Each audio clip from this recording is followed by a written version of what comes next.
The scale and variety of New York City's economic activity makes it unique among the cities of America.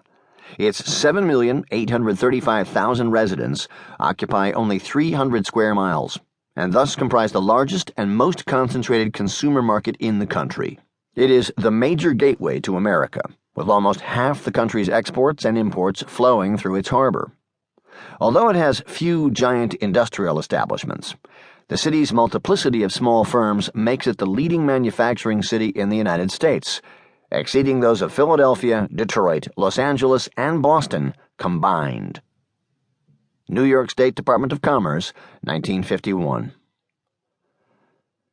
Is it not a fact that because New York is an island, it is particularly vulnerable to pressure on the docks and trucking, with a great many people in a concentrated area? There is an enormous amount of money involved. If you fail to deliver to a large store in New York, if no trucks deliver to them, you can pretty well squeeze them down in a couple of days and cause losses of hundreds of thousands and millions of dollars. Therefore, this is probably the most vulnerable area in the country to that type of pressure. Senator John F. Kennedy, McClellan Committee, 1958. Lost in books about the New York Mafia is New York City itself. Gotham has been reduced to an operatic backdrop for epic clashes between mob bosses, the FBI, and prosecutors. Although these conflicts are important, these books are missing half the story. It is impossible to understand the rise of the Mafia without understanding the historic New York City, a very different city than it is today. For the Cosa Nostra was, in many ways, a testament to New York's exceptionalism, to its tremendous economy and unique geography, to its voracious appetites and almost natural corruption.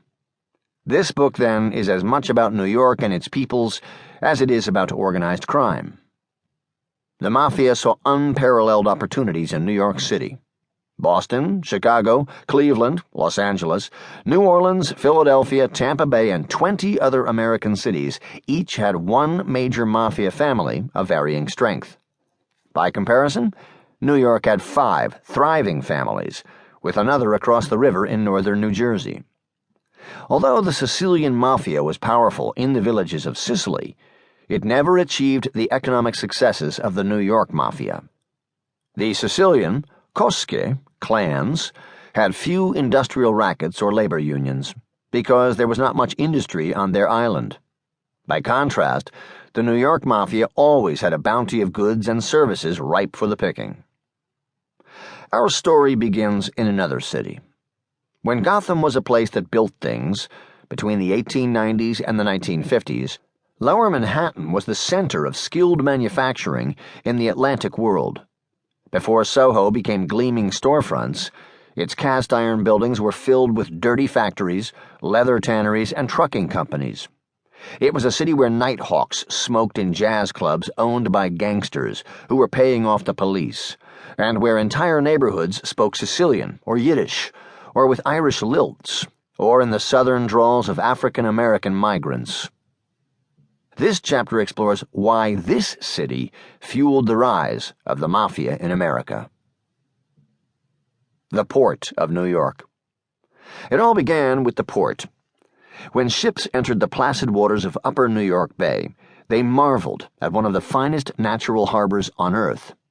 Sheltered from storm swells by what became Long Island and Staten Island, it was an ideal haven.